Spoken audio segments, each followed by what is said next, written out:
ദൈവനാമത്തിന് മഹത്വം ഉണ്ടാവട്ടെ. നമ്മൾ ധ്യാനിക്കാൻ പോണ വചനം മത്തായി 24:15. ഹല്ലേലൂയ, സ്തോത്രം സ്തോത്രം സ്തോത്രം. Hallelujah hallelujah. എന്നാൽ ദാനിയേൽ പ്രവാചകൻ മുഖാന്തരം അരുളി ചെയ്തതുപോലെ ശൂന്യമാക്കുന്ന മ്ലേച്ഛത വിശുദ്ധ സ്ഥലത്ത് നിൽക്കുന്നത് നിങ്ങൾ കാണുമ്പോൾ വായിക്കുന്നവൻ ചിന്തിച്ചു കൊള്ളട്ടെ. ഹല്ലേലൂയ. ശൂന്യമാകുന്ന മ്ലേച്ഛത വിശുദ്ധ സ്ഥലത്ത് നിൽക്കുന്നത് നിങ്ങൾ കാണുമ്പോൾ വായിക്കുന്നവൻ ചിന്തിച്ചു കൊള്ളട്ടെ എന്ന് കർത്താവ് പറയുന്നുണ്ട്. ഹല്ലേലൂയ, സ്തോത്രം. വേദം പറയുന്നത് മക്കളെ, ഹല്ലേലൂയ. വിശുദ്ധ സ്ഥലം എന്നാൽ എന്ത്? ഹല്ലേലൂയ, സ്തോത്രം. വിശുദ്ധ സ്ഥലം, ഹല്ലേലൂയ. നിങ്ങൾ ദൈവത്തിൻ്റെ മന്ദിരമാകുന്നു, ദൈവത്തിൻ്റെ ആത്മാവ് നിങ്ങളിൽ വസിക്കുന്നുണ്ടെന്ന് കർത്താവ് പറയുന്നുണ്ട്. ഹല്ലേലൂയ, സ്തോത്രം. നമ്മളാണ് വിശുദ്ധ മന്ദിരം. ഹല്ലേലൂയ, സ്തോത്രം സ്തോത്രം. ഉൽപ്പത്തിയിൽ ദൈവം പറഞ്ഞിട്ടുണ്ട്, നമ്മളുടെ സ്വരൂപത്തിലും നമ്മളുടെ ചായലിലും മനുഷ്യനെ ആണും പെണ്ണുമായി സൃഷ്ടിക്കാന്ന്. കർത്താവിൻ്റെ സ്വരൂപത്തിലും കർത്താവിൻ്റെ ചായലിലും മനുഷ്യനെ ആണും പെണ്ണുമായി സൃഷ്ടിക്കാമെന്ന് പറഞ്ഞിട്ട് ദൈവം സൃഷ്ടിച്ചു. ഹല്ലേലൂയ, സ്തോത്രം. സങ്കീർത്തനം 2 പറയുന്നുണ്ട്, ഭൂമിയിലെ രാജാക്കന്മാരും അധിപതികളും ആലോചിച്ച് നാം കെട്ടുകളെ പൊട്ടിച്ച് കയറുകളെ എറിഞ്ഞു കളയെന്ന് പറയാണ്. ഹല്ലേലൂയ. ഈ ഭൂമിയിലെ രാജാക്കന്മാരും അധിപതികളും ഏത് കെട്ടുകളാണ് പൊട്ടിക്കുന്നവർ, ഏത് കയറുകളാണ് എറിഞ്ഞു കളയുന്നത് ദൈവമക്കളെ. ഹല്ലേലൂയ, സ്തോത്രം. ദൈവത്തിന് നമ്മൾക്കൊരു DNA ഉണ്ട്. ആ DNA പൊട്ടിച്ചു കഴിഞ്ഞാൽ പിന്നെ മനുഷ്യൻ ദൈവത്തെ അന്വേഷിക്കില്ല, മറന്നുപോകും. അതാണ് ഈ കഴിഞ്ഞ ഇടയ്ക്ക് ഈ ഭൂമിയിലൊക്കെ നടന്നത്.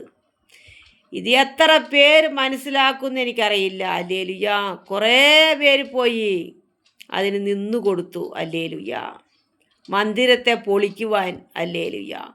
നിങ്ങൾ ദൈവത്തിൻ്റെ മന്ദിരമാകുന്നു, ദൈവത്തിൻ്റെ ആത്മാവ് നിങ്ങളിൽ വസിക്കുന്നുണ്ടെന്ന് നിങ്ങൾ അറിയുന്നില്ലേ? ഹല്ലേലൂയ, സ്തോത്രം. അതാണ് ഇവിടെ ദാനിയേൽ പ്രവാചകൻ്റെ പുസ്തകത്തിലുള്ള വചനം. ഇവിടെ കർത്താവ് മത്തായിയുടെ സുവിശേഷത്തിൽ പറയുന്നുണ്ട്, എന്നാൽ ദാനിയേൽ പ്രവാചകൻ മുഖാന്തരം അരുളി ചെയ്തതുപോലെ ശൂന്യമാക്കുന്ന മ്ലേച്ഛത വിശുദ്ധ സ്ഥലത്ത് നിൽക്കുന്നത് നിങ്ങൾ കാണുമ്പോൾ വായിക്കുന്നവൻ ചിന്തിച്ചു കൊള്ളട്ടെ. ഹല്ലേലൂയ. വായിക്കുന്നവൻ ചിന്തിച്ചു കൊള്ളട്ടെ എന്ന്. ഹല്ലേലൂയ. ബൈബിളേ വായിക്കാട്ട് നടക്കുന്ന ആൾക്കാർ എല്ലാവരും പെട്ടുപോയി, വീണുപോയി. ഹല്ലേലൂയ. വായിക്കുന്നവൻ ചിന്തിച്ചു കൊള്ളട്ടെ. ഹല്ലേലൂയ, സ്തോത്രം. Hallelujah hallelujah. ബൈബിൾ വായിച്ച് തെളിഞ്ഞ ബുദ്ധി ജ്ഞാനം വിവരത്തോടെ ഉള്ളവൻ ഈ അപകടത്തിൽ നിന്നൊക്കെ രക്ഷപ്പെട്ടു. ഹല്ലേലൂയ. കർത്താവ് അവനെ മുദ്രയിട്ട് കാത്തു സൂക്ഷിച്ചിരിക്കാൻ. ഹല്ലേലൂയ. സ്വർഗരാജ്യത്തിലേക്ക് തൻ്റെ മക്കളെ കൊണ്ടുപോകാൻ. ഹല്ലേലൂയ. ഭൂമിയിലെ രാജാക്കന്മാരും അധിപതികളും നാം കെട്ടുകളെ പൊട്ടിച്ച് കയറുകളെ എറിഞ്ഞു കളയുക. സങ്കീർത്തനം 2 പറയാൻ. ഹല്ലേലൂയ. ഇവരേത് കെട്ടുകളാണ് പൊട്ടിക്കുന്നത്, ഏത് കയറാണ് എറിഞ്ഞു കളയുന്നത്? DNA. ദൈവത്തിന് നമ്മൾക്കുള്ള DNA പൊട്ടിച്ചു കഴിഞ്ഞാൽ പിന്നെ ദൈവത്തെ അന്വേഷിക്കില്ല. ഹല്ലേലൂയ. അത് കഴിഞ്ഞിടയ്ക്ക് ഈ ഭൂമിയിൽ നടന്നു. കുറേ ദൈവമക്കൾ പോയി നിന്നു കൊടുത്തു. ഹല്ലേലൂയ. അത് നിന്നു കൊടുക്കാണ്ട് ഈ മന്ദിരത്തെ കാത്തു സൂക്ഷിച്ച് വിശുദ്ധിയോടെ കൂടി കർത്താവിന് സമർപ്പിക്കണം പറഞ്ഞ് ധൈര്യമായിട്ട് വൈരാഗ്യത്തോടെ നിൽക്കണ കുറേ ദൈവമക്കളുണ്ട്. ഹല്ലേലൂയ.